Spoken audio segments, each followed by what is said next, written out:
What's going on, everybody? This is John Jake Gaming on the mic here, coming at you with a brand new episode of the NCSL Dynasty here on NCAA 14, and of course also featuring that college football revamp. We start to ramp up the regular season action here in the inaugural season of the NCSL after breaking away from the NCAA completely. And in this week's alliteration of the NCSL, we got some great action that is going to be taking place all over the country. Not only will we have our allotment of nationally televised games that we will certainly be looking for as the episode progresses, but we're going to start off with some multiple top 25 matchups, which include Baylor and Texas Tech.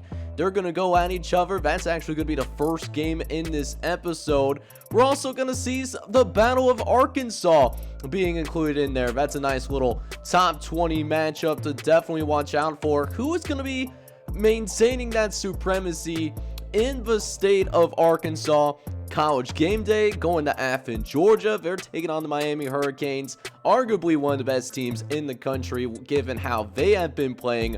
Difficult schedule for the Miami Hurricanes, and yet they've worked it pretty well. How does Ohio State fare as the number one team in the entire country? That's something to certainly watch out for as well. And so much more in this episode. You guys can see several nationally televised games to watch out for. Don't want to miss a single thing, guys. So it's going to be a great episode that we have planned here today. I hope you guys are excited for it. If you are, make sure you go ahead, smack that like button for me. Hit that subscribe button as well if you do happen to be brand new to the channel. Let's go ahead and dive right into the action here in week number 4. Alright, boys, so with that being said, let's go ahead and get the week number 4 action officially underway. And we will start with one of the first games that we have early on in this Saturday afternoon. We got Baylor taking on Texas Tech, and both teams are ranked in the top 25. Very good teams, maybe not great teams, but definitely some very good teams here, starting things off here in this episode. Very evenly matched as well, so I'm very curious to see how this game ends up playing out, especially because they play different styles. But Baylor's going to get off, they're going to get off to such an incredibly hot start here as John McCutcheon, who, even though he does end up hurting himself, he does end up getting intercepted. And now Baylor is able to take advantage as Bobby Ingram is able to find the back of the end zone as Mike Stewart's very first pass attempt of the afternoon does result in a touchdown pass that does give the Baylor Bears a 7-0 lead early. Later on in the first quarter, though, still similar score as they actually do end up missing the extra point. You absolutely hate to see it, but Texas Tech, they are going to do a little bit better on the defensive end this time. They will force this field goal attempt. It looks like about a 33-yard field goal, which is up and going to be good. So Baylor is going to be able to build upon their lead for now as we do get late into the first quarter. Looking over the middle, and again going to be intercepted. The second interception that Cornelius Graves has thrown in the first quarter, not the first half. Oh no, I'm talking about that first quarter alone. And needless to say, Texas Tech, they are riding the struggle bus right now, but able to get some good runs in. Steve Thompson's going to set them up with a field goal opportunity, which will be up, and that will be good as well. So Texas Tech does cut it down to 6 points. Actually, more of a defensive game than I thought it was going to be honest with you guys. But trying to open things up here in the second half, and Mike does that as he finds Chad Pleasant in the back of the end zone. Touchdown, Baylor. And Mike Stewart, man, he has been slinging his football all over the yard today. 14 for 15, 169 yards, 2 touchdowns. He has been having a fantastic performance on the day so far. They're actually going to go for the 2-point conversion as well to make this a free possession game. Trying to get it out to the tight end, James Jean, but he cannot get going downfield. So it will remain a 2-possession game for now, but Baylor is up by 15 for the time being as Texas Tech, you know, if they're trying to get this football down the field, they're trying their very best, but it's just not working today. they are just straight up not having a good time whatsoever, as this time Curtis Stovall is going to get the interception. Granted, Baylor cannot take advantage, so score still remains 18-3 for right now. And finally, Cornelius Graves is able to connect on one of those deeper patterns, a 50-plus yard reception. And it sets up Texas Tech for yet another field goal, which will be up and good. So now, a little bit closer of a ball game where we get into this fourth quarter and things could get pretty interesting, especially if this ends up being a touchdown here, and it does. Cornelius Graves finally gets Texas Tech into the end zone, and he does so finding the receiver Chad Patterson.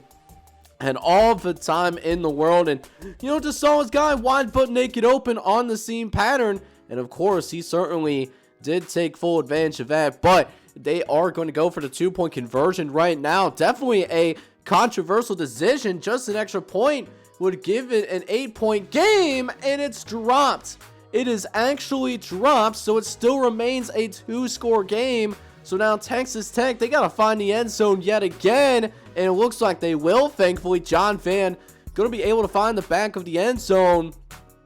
But if they had that 2-point or they just went for the extra point previously, we might have possibly been talking about, okay, we're just going to go forth and try the 2-point conversion. Now, instead, they're going to need to score on this final play of the game, and it's going to be incomplete.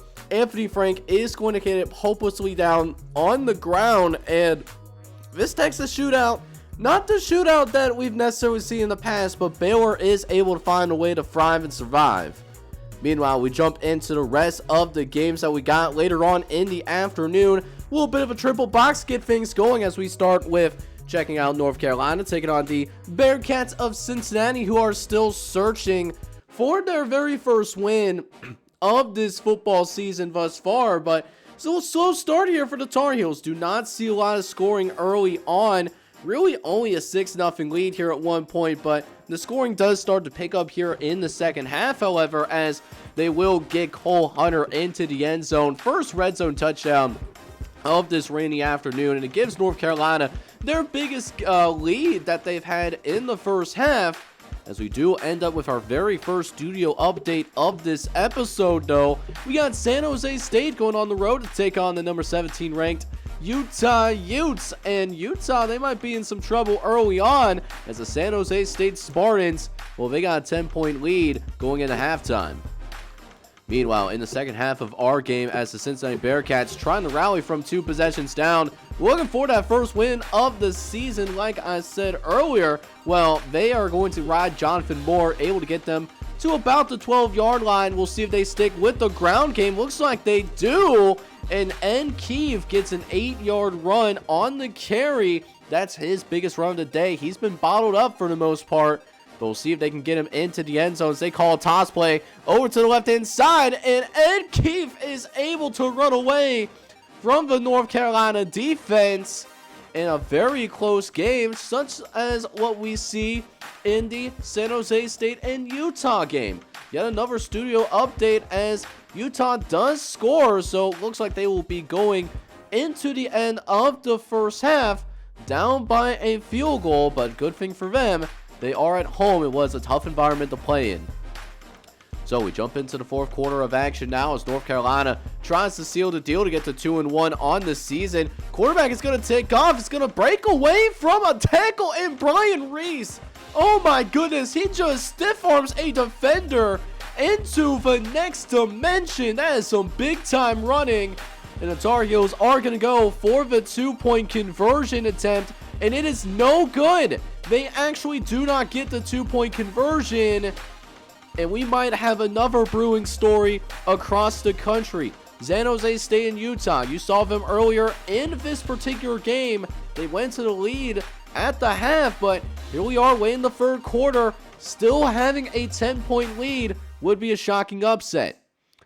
But as for North Carolina, they will hang on and win the football game, as the Tar Heels do end up winning 26-21 to get to 2-1 in the year.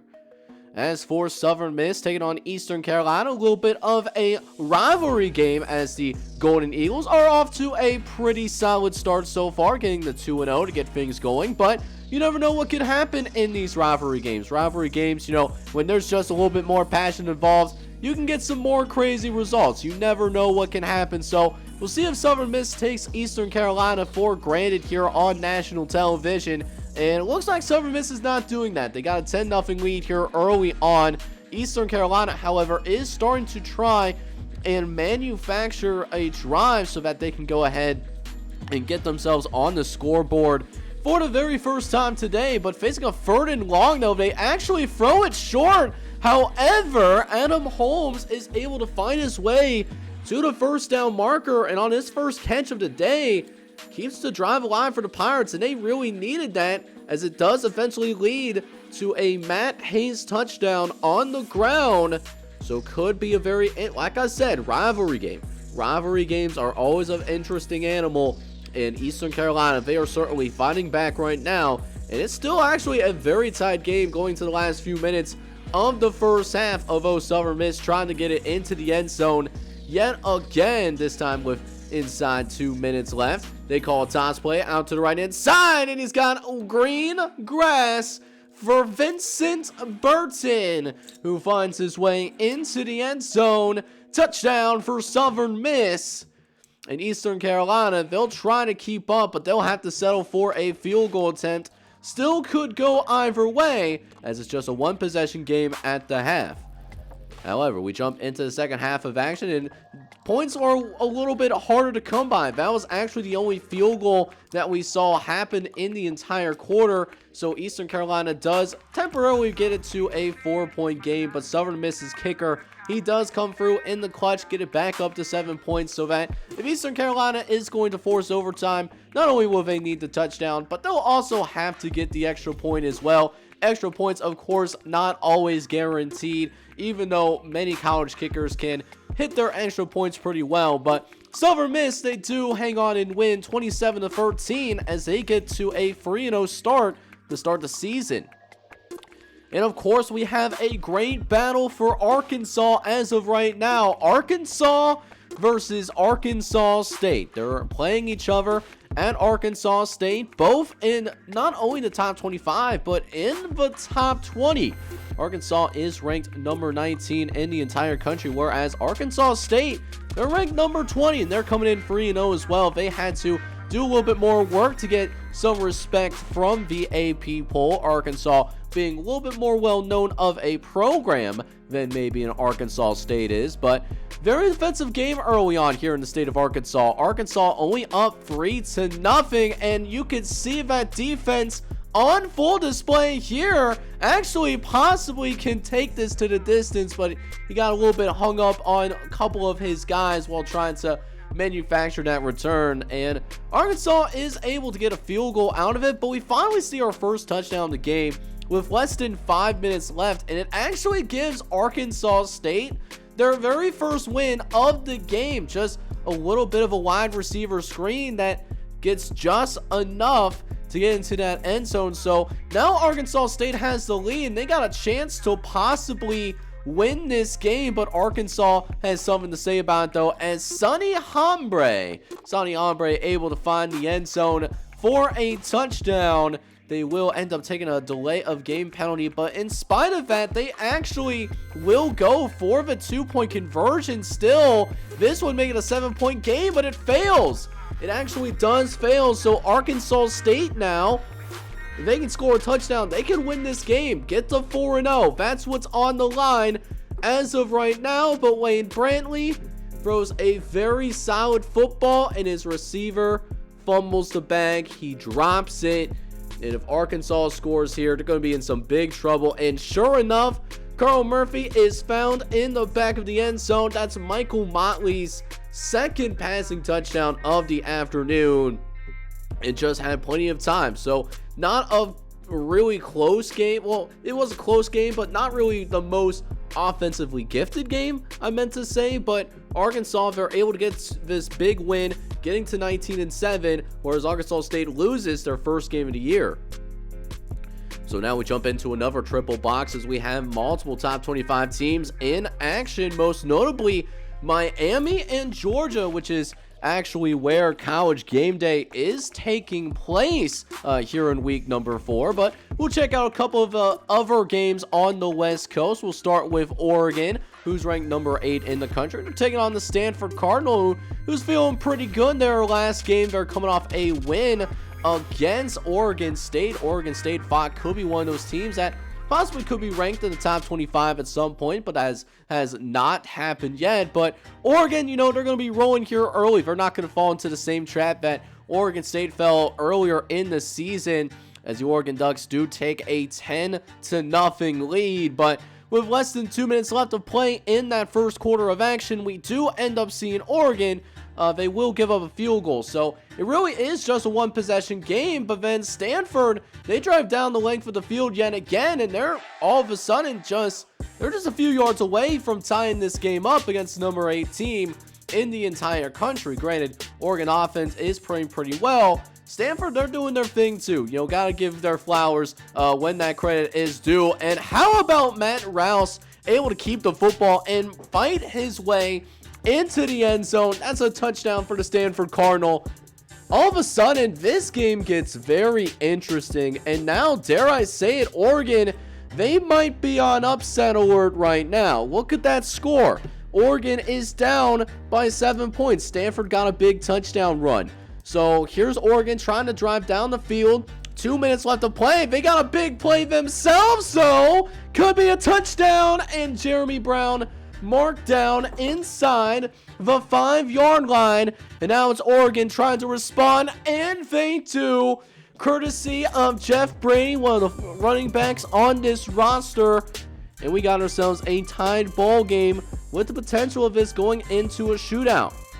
Meanwhile, Stanford gets the ball back with 1:44 left to play. They'll look over the middle of the field, and Stanford does cross midfield, courtesy of Anthony Moore with a 32-yard reception. So, Stanford's moving pretty effectively down the field here for their 2-minute drills, and they actually might be in field goal range right now, but it looks like they're not settling for field goals. They want some touchdowns as Rouse looks over the middle of the field, but he throws it right into the hands of an Oregon defensive player. You absolutely hate to see it, as that was the safety James Robinson that came down and cut that pass off.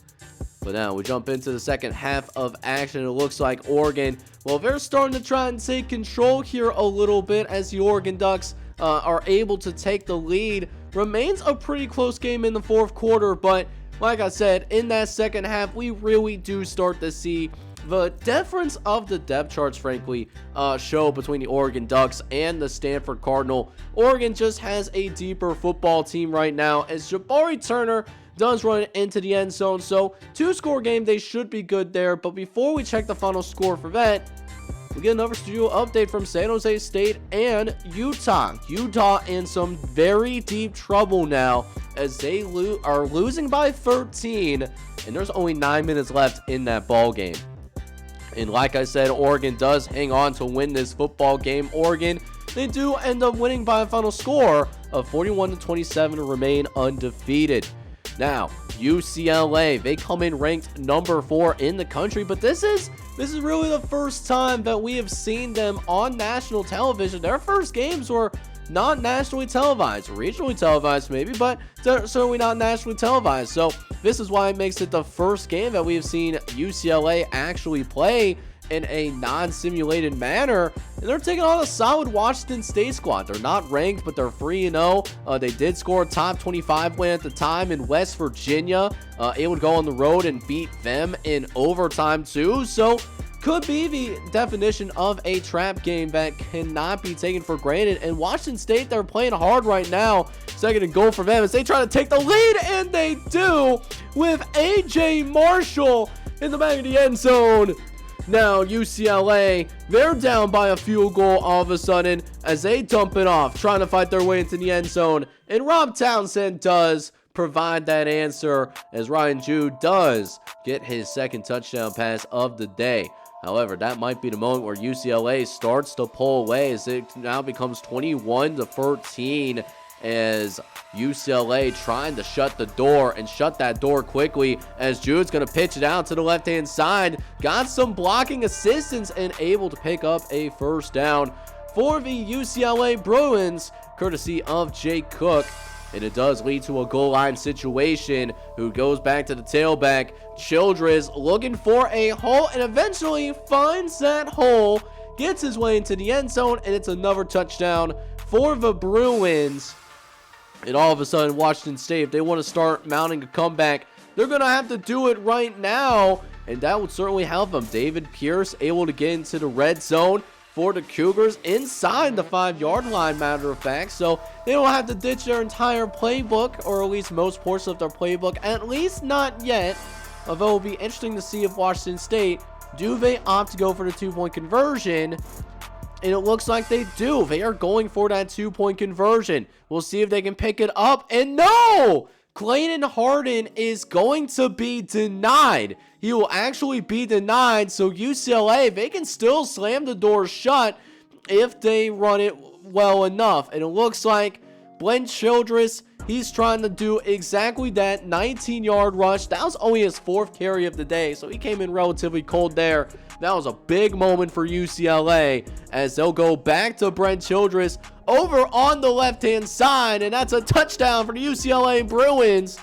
And now we'll see UCLA go for the 2-point conversion. However, unlike their counterparts, they were actually successful. They were legitimately successful, but not being successful in terms of their top 25 hopes. Utah still down by 13 with less than 2 minutes left to play. Now, Washington State comes back out onto the field. Really need a miracle if they do want to go forth and win this football game. Can they come out and pull the comeback of the century? They're going to need some luck, and they're going to have to execute on offense extremely well. Last minute in the 4th quarter, 3rd and goal. Lance Pope does find A.J. Marshall in the back of the end zone. That is a touchdown for Washington State. But we do see a couple of scores confirmed. San Jose State, they are going to beat Utah by 13. And then we also see UCLA. They'll still hang on the win despite that last touchdown from A.J. Marshall, and they're still undefeated on the year. But now with that being said, we get into the very game that is featured on the thumbnail right now. We got Miami taking on the Georgia Bulldogs, a top 15 matchup in conference play here in this new NCAA universe. Could be some big time games. Miami, they've been rolling pretty well so far. Georgia, however, they struggled a little bit against USF, although they did figure it out and find a way to win that game nonetheless. But Georgia's going to get off to a slow start here. Lee Williams, he's going to read the eyes of the quarterback, and he read him like a novel. So Miami is able to get off to an early lead as of right now. And that lead could get a little bit bigger as we see Chad Newton down the sideline. He's going to get a 26-yard reception. And Miami, they are getting them keys out because they are on a drive right now. As trying to float that up over the middle of the field, I might have spoken too soon. Is that a little bit of commentators' bad luck, a little bit of commentators' jinx? I certainly think so, as Casey Carter throws the interception. So it still remains a pretty tightly contested game. Could still go either way. Might see our first touchdown here, though, inside the 5, and Zach Grigsby does find his way into the end zone. Good for a 53-yard touchdown. Big time throws. Going to big time players for sure. You absolutely love to see it. And Georgia, they will take the lead, but Miami might have something to say about that in this last minute of the first half. And it looks like instead Casey Carter, well, he's going to throw an additional interception. He's going to throw his second interception of the game this time. Maurice Smith, the robber in this case, as Georgia will go into the halftime locker room likely with a 7-6 lead, unless Georgia can get some big plays here before the end of the first half. They're loading up for it, and sure enough, already in field goal range. Okay, could get very interesting here towards the end of the first half. 13 seconds left to play. Dropping back. Looks over to the right hand side and finds Zach Grigsby into the end zone. Touchdown, Bulldogs. And Georgia will take the lead in the last minute. We're talking about a 14-6 lead in the halftime locker room. However, we'll jump right into the fourth quarter because, to be honest with you guys, nothing really interesting happening in the third quarter. Saw a field goal, which, cool. But fourth quarter, though, that fourth quarter is where things get absolutely extra spicy right now, right? Saw that Casey Carter touchdown. They will also go for the 2-point conversion, but the 2-point conversion is no good. However, there is a flag on the field, and it's going to be a holding penalty. So the defensive stand that Georgia had, well, that's going to stand for now. And now Miami's up by 1. But Georgia looking to reestablish the lead. This could be the run to do it. Adam Williams down the sideline, running it for 34 yards. Here comes the Bulldogs, trying to retake the lead. Dropping back, Andre gonna get hit from behind, and Miami, they scoop up the ball. It's gonna be a big man touchdown. Yes, it will. Touchdown, Miami. And the Bulldogs, one of their defensive ends, scoops up the fumble and goes the absolutely opposite direction. They do only settle for an extra point, though, so Georgia is still only down by 1 possession. So it can go either way, especially in this last minute of regulation. This is what the coaches and athletes on both sides, this is what they live for. And it might be a turnover. It is a turnover on downs. The pressure got to them. And it looks like Georgia, well, they're going to lose their very first game of the season. 22-14 to the Miami Hurricanes, who now get to 4-0 on the season. But later on in the day, though, we stick it down into the great southeast of the country as Ole Miss goes on the road to take on the Memphis Tigers. And both teams are having a pretty good start to the season, 2-1. Ole Miss, of course, we did see earlier as they blew out Houston back in week number 2. But now that we are getting a little bit more into conference play, we're going to have a little bit better of an idea of how good some of these teams are.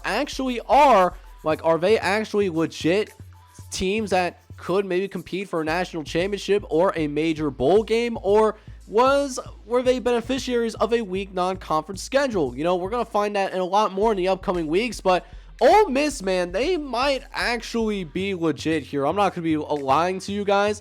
Ole Miss absolutely goes off in this first quarter. They're already up 21-0, and they'll extend this up to a 24-0 lead, and I thought this was going to be a more competitive game than I originally thought it was going to be, but it really was not like that at all. Ole Miss, they actually blow the doors off of Memphis here, 51-7. It was never close. So hopefully these next few games that are going to be popping up here shortly, hopefully those are more competitive games moving forward, right? So first, we're going to check in, obviously, on that number 1 team in the country, the Ohio State Buckeyes. They are playing host to the Virginia Commodores, who, they're okay, but they're certainly no Ohio State. So Virginia, they're going to have to play an A+ kind of game if they want to have any shot of winning here in Ohio Stadium, as we'll see Earl Johnson get the scoring started here in this night game. Ohio State taking an early 7-0 lead, but we also get a very shocking studio update as well as North Texas beats Clemson. Wow, that is absolutely shocking. That's why, any given Saturday or any given Sunday, talking about either college or the pros, but Ohio State, they're up 19-0, looking to try to extend their lead further. We might get another big boy touchdown here. However, my man does end up getting caught from behind, but it does provide a red zone opportunity for the Virginia Commodores, who are still looking for their first points here in this second half of action, and Jason White does end up delivering for them, but it's a 19-7 lead. Robert Tucker's going to line up in the shotgun formation, going to hand off to the tailback, Earl Johnson, and he will plow his way forward for a gain of 7. Haven't used him a lot today, but Maybe there could be some more utilization of him later on in this one, as they'll go to one of their receivers on a wide receiver screen, almost getting his way into the end zone as well. That is Brandon Burks that had that reception as well. We're now looking at a first goal, and Robert Tucker will find his way into the end zone there as well. That is a touchdown for the Ohio State Buckeyes. Now, 26-7 is your score as we get late into the third quarter. Could see another touchdown for the Virginia Cavaliers, though, as Zach McGill does get them inside the 5-yard line. And if they can get it into the end zone here, this game is not over yet. Jared Tyler does get that score for the Virginia Cavaliers. But before we get into the rest of this game, we do have another studio update, though. Arizona State and South Alabama, those two are going at it right now. Arizona State and South Alabama, they will be pretty tightly contested games. It's going to be interesting to see what that final result is going to be. Now, that being said, we get into the fourth quarter of action as Ohio State tries to finish so that they can get the 3-0. Tucker, he's going to throw towards the back of the end zone, finds Mike Coleman, and oh my goodness, that was an absolute dime. You do not see very many quarterbacks having the ability to have that type of touch. And, you know, Robert Tucker, he's one of those guys. That's why they're one of the best programs in the country, as they'll hand it off to Earl Johnson, looking to make this a 40-burger. And sure enough, they're going to be cooking some 40 burgers here at Ohio State. Now up 40-14, and they will finish that fourth quarter strong, winning 21-7 in the fourth, which allows Ohio State to remain undefeated. Now, that being said, Notre Dame goes on the road and take on Vanderbilt, and Vanderbilt, well, Vanderbilt's not the best of teams right now. They're 0-2. They were considered a Power 5 program before the realignment, but does that really apply to Vanderbilt in terms of their football program? You know, I'll let you guys be the judge of that down in the comment section with what your thoughts and opinions are about that. But Notre Dame does get off to a solid start. They're up 10-0 already. We'll see if Notre Dame can really build off this lead, build some confidence for themselves, because last time that we saw Notre Dame, it was not good. It was not pretty at all. Miami folded them like a lawn chair. It was just not a good look for Notre Dame football, right? And that's not a good look either. Red zone turnovers, you absolutely cannot have that. You really cannot have that. So, thanks to the red zone turnover there, it keeps Vanderbilt in the game. And Demetrius Ingram, he's going to find his way into the end zone. All of a sudden, this could go either way. Notre Dame might be on upset alert because, hey, that defense might have came and played for them. Don't get me wrong, but that offense, woof, that is not looking good at all. 21-7 is still your score, as we'll see this Notre Dame quarterback throw over the middle and does find Brendan Morris almost for a first down. It's not quite a first down, but it's essentially a first down. Going to be just second in inches. So you'd think they would actually run the football. They choose to pass it instead. And it's yet another red zone turnover. There was a lot of turnovers in this game. I didn't show them all, but you saw that little graphic there a little bit. There was 7 turnovers in this game. It was straight ugly. It was straight dog water. But Notre Dame will get a field goal to make it 24-7. And we also get that studio update from what we were talking about earlier with Arizona State and South Alabama. South Alabama pulls away late in the fourth quarter and they win. And so does Georgia Southern. They're able to beat Appalachian State too. But Notre Dame, they do end up winning, but it's not pretty at all. I would be concerned about Notre Dame's offense if I was a Fighting Irish fan. But now we check in on Nebraska, who does get themselves back into the top 25. They do so after they beat Texas A&M, and then they lost a game that they're essentially not supposed to at all. So that's what brings them back into the top 25, and they're taking on Wisconsin, old Big Ten opponents, prior to this most recent realignment that we have in our Dynasty universe. But Wisconsin, well, they're not doing so hot against Nebraska at all. Down 16-0 already. And Nebraska looking to shut the door down on Wisconsin early so that they can get some backups in the game potentially. Nebraska's quarterback, though, got all day to throw and finds Gerald Williams in the back of the end zone. Makes it 23-6. Nebraska just playing some great football right now. Not only getting some production on the offensive end, closing in. Probably a team that will get like 30, high 30s in this game, depending on how this fourth quarter goes. But our defense is playing well too. However, Wisconsin, they won't give up. Going in max protection, they had not one, but two butt naked open guys in the back of the end zone. They had two of those guys, right? So, take your pick on who you want to give the touchdown to, right? But even with that, Nebraska will still end up winning, even though it's not a strong second half, though. They win 29-13.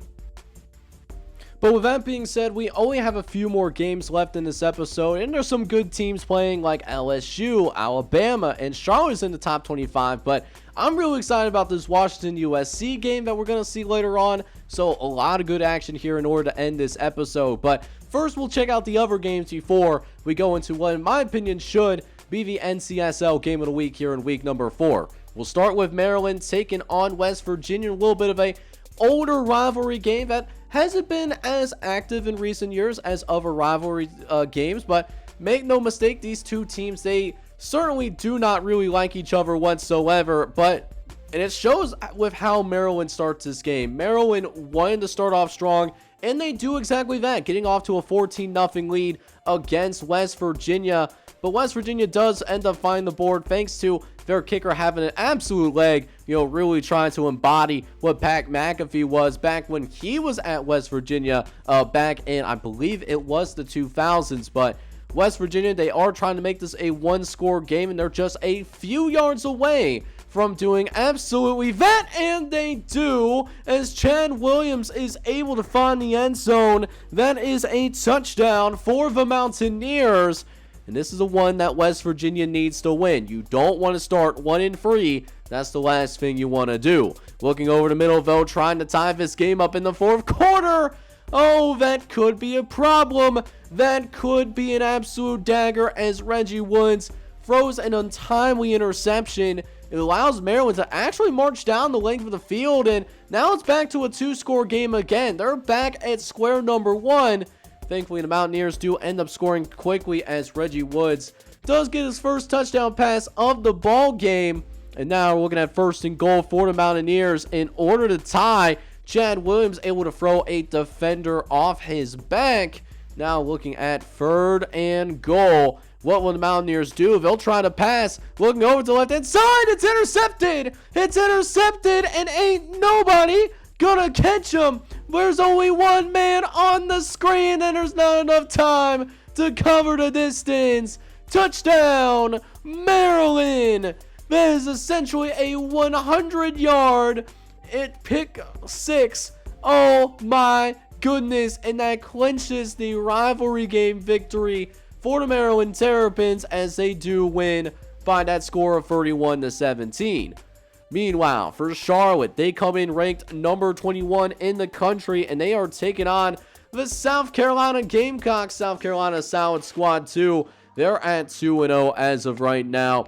But this Charlotte team, even though they aren't the most talented on paper, you could tell that's a relatively well-coached football team. I really like what Charlotte has been doing over the course of this season. Coming off that win versus Missouri as well. And then we'll also see Andrew Turner find his way into the end zone. That'll give the Charlotte 49ers a 10-0 lead. We'll see if they can build onto that before the end of this first half. And it looks like that they will do precisely that, as they will tack on yet another field goal to make it 16-0 at the half. Meanwhile, in the second half, Charlotte continues to build their lead before South Carolina does finally get a field goal up into the air of themselves. They'll make it 19 to a whopping 3. Yes, very exciting game if you're more of a defensive guy. That if you're a defensive guy, this game probably tickles your pickle a little bit more. If you're then maybe you're a fan of high flying offenses, 50 points a game, that type of stuff. But 19-3 is still your score, as Andrew Turner is actually going to scramble yet again. He already has a rushing touchdown and almost ends up getting a second rushing touchdown as well. 4 minutes left in the third quarter. This is right after that scramble for Andrew Turner. Akeem Edwards is going to finish the job for the Charlotte 49ers. And they do go for the 2-point conversion there, but it does not really work out for them. But they're still going to finish strong. And speaking of finishing strong, well, Texas A&M is looking to finish this particular game strong, as they're in a tight lock game against fellow conference opponent SMU in the fourth quarter. But that being said, Charlotte does come out victorious against South Carolina at home, and their kicker kicks 7 field goals. Imagine that. However, Alabama, ranked number 18 in the country, they're going to have a little bit of a test themselves, even though they are at home, taking on a Raging Cajun squad who has not lost a single game yet this season, even though they are not ranked in the top 25. And as a matter of fact, Louisiana, they actually got themselves a 3-0 lead as of right now. So Alabama not maybe playing up to the standard that Alabama y'all are used to seeing, being absolutely dominant week in and week out practically, with a few exceptions, of course. Not that I'm rooting for Alabama's downfall by any means, but Alabama's still down in its 3rd and goal. And finally, we'll see a little bit of fullback love in this episode. Antonio Blackwoman is gonna get the first points of the game for Alabama, and Crimson Tide do have a chance to extend the lead, and they do.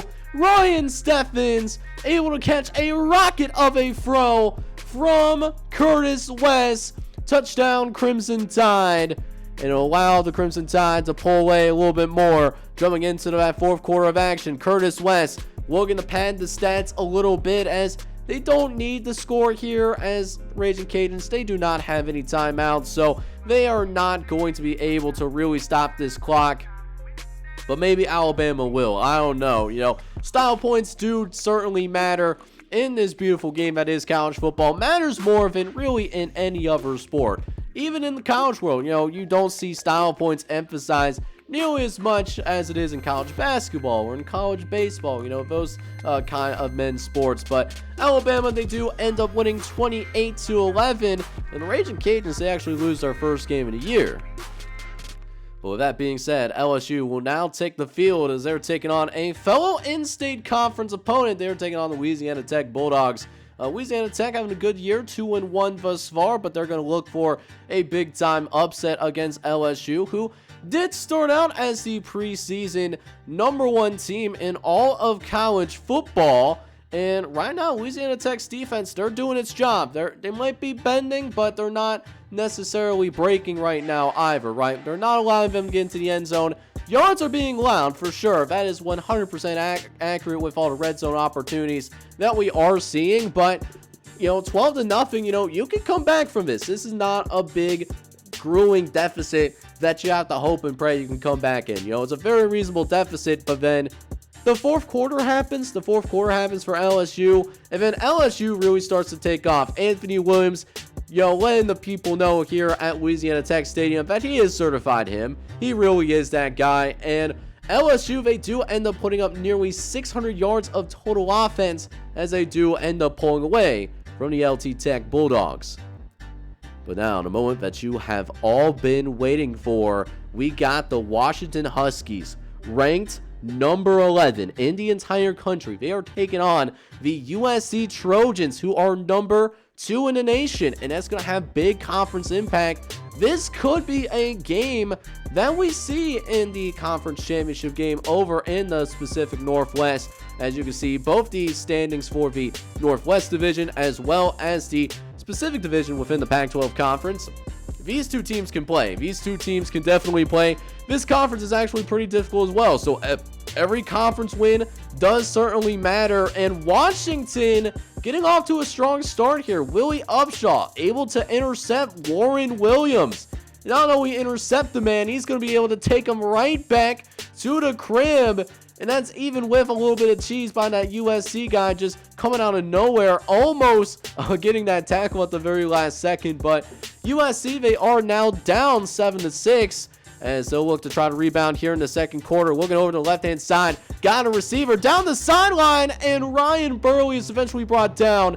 But inside the 15-yard line, USC looking to take advantage and take the lead. Throwing over to the right-hand side, but it's going to be intercepted. It will end up being picked off, as that's the second interception that Warren Williams has thrown. courtesy of David Flowers. Gotta provide my flowers for that young man right there, as Washington will still have the lead for now, and they'll see if they can come out here and score off that interception. Can they come out here and indeed make that happen? Less than 3 minutes left to play in the first half. Dropping back. No, it's going to be a read option. He's loose down the field. Touchdown, Washington. Joe McDaniel extends the lead for this Washington Huskies squad as they look to make a statement possibly against this USC football squad. And matter of fact, USC is down at the half. Plus, they don't even have the ball to start the second half either. That's another thing too. So USC's in some trouble, and they might be in a little bit more trouble here too. This could be taken all the way to the end zone. Will we see a kick return touchdown? We do.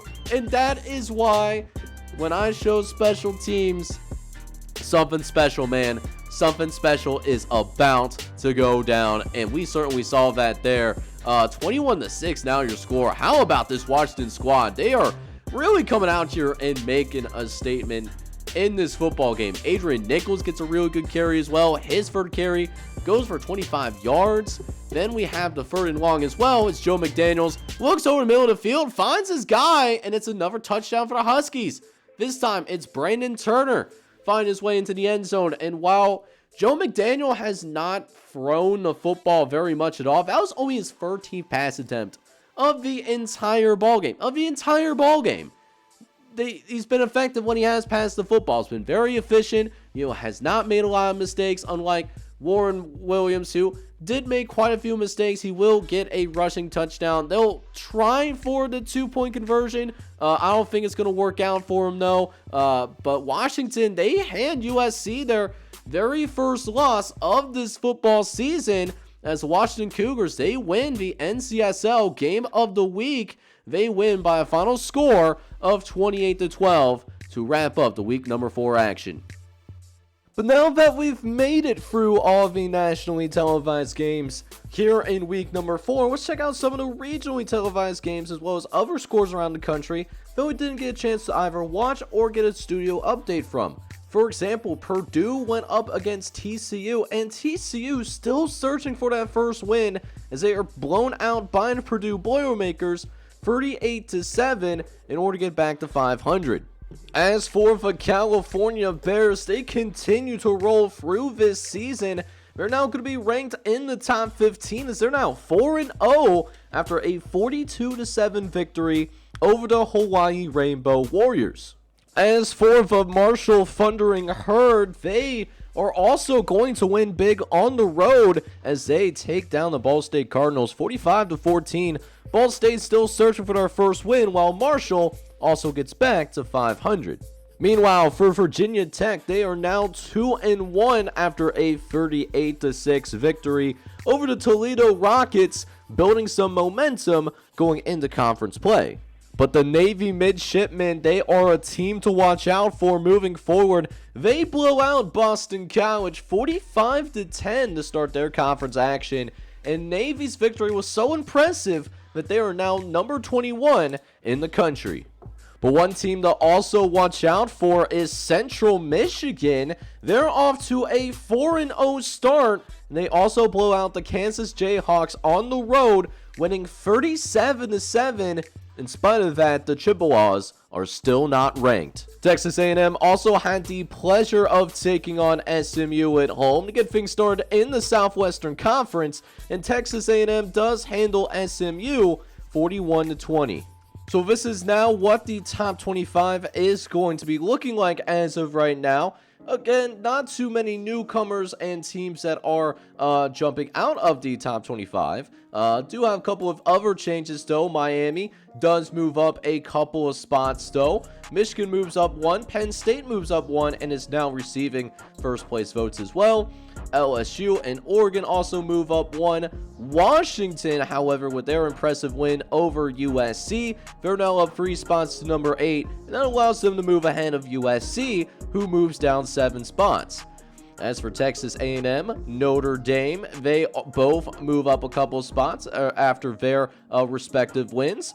Baylor, in their win against a ranked Texas Tech squad, they are now number 13 in the country, moving up a couple of spots. Cal doing the same thing. We saw them blow out Hawaii. Alabama, in their win against Louisiana Lafayette, a solid unranked team. They are now up 3 spots to number 15 in the country. Arkansas taking on their in-state opponent, Arkansas State. They move up 3 spots to number 16.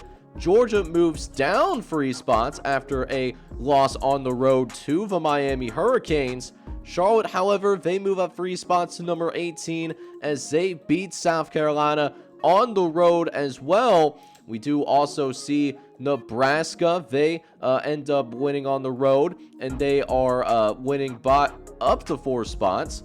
Army is up 4 even though they're on bye. Navy is a newcomer with their win against Boston College. Tennessee is up 3 while on bye.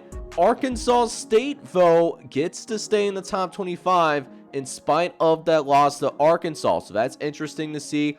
Texas Tech in that same pattern. And then one more newcomer in the top 25. That is the Ole Miss Rebels. They are in after a 51-7 victory over Alabama, and those 2 teams are in there because Clemson lost to North Texas. That dropped them out after being number 9, and then Utah's out after losing to San Jose State. Both covered in studio updates earlier in this episode.